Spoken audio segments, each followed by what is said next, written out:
You're watching FAnews, coming to you from the Chubb Lounge at the 2017 IISA Conference in Sun City.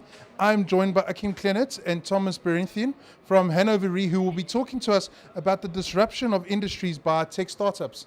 Welcome, gentlemen. We are in the midst of the fourth industrial revolution. How are tech startups disrupting industries, particularly the insurance industry? Well, you could question whether they are disrupting it already. I don't think we've seen too much of that in South Africa. We think it's coming.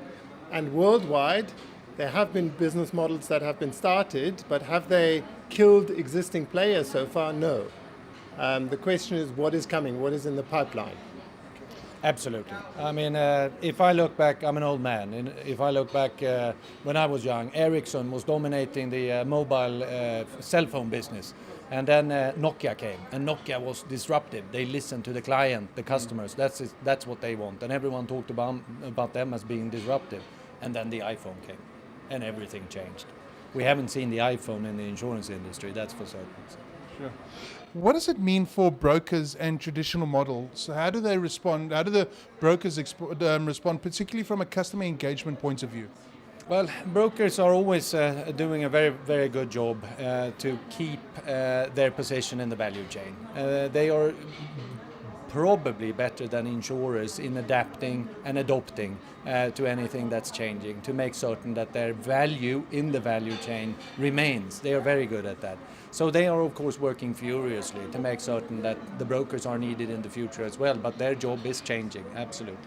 In the South African context, Thomas, again, purely because we are very reliant on the broker model in South Africa. What value does it hold, and how is disruption going to affect that? I think we also need to differentiate between personal lines and commercial and industrial business or corporate business. And I think in the corporate business, the broker will always play a significant role. In the commercial space, I mean, we do see direct business models eating into that space. The simpler the risk, the more. And then we've got the personal line space. And I really think that brokers are struggling in that space. It's not easy to make money for a broker in that space. And the more these business models come in that make the process more efficient and slicker and easier to use, the more difficult that becomes. So at the moment, they are focusing on the people that have got assets and that are generally older, so more Thomases than my generation. But it'll be very difficult for them to get into the younger generations. Thomas, from a South African point of view, what can we learn from international markets who have already been through a wave of technological disruption? Oh, that's difficult for me to say, because I view South Africa as being not behind in this respect. I mean, we had a big project last year called Journey Re. We had 4 locations around the world, and Johannesburg was chosen as one of them, because a lot of things are going on here, definitely. I mean, of course, South Africa is a little bit less mature as an insurance market than traditional Western European or the US market, absolutely.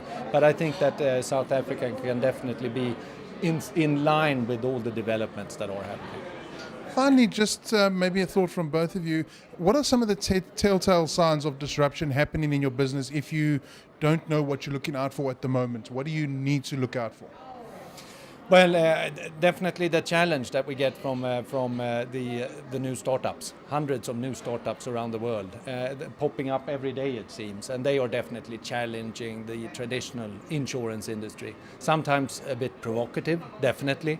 They say that we make money from not paying claims, and I would say that most of us take pride in paying claims. That's the product we deliver.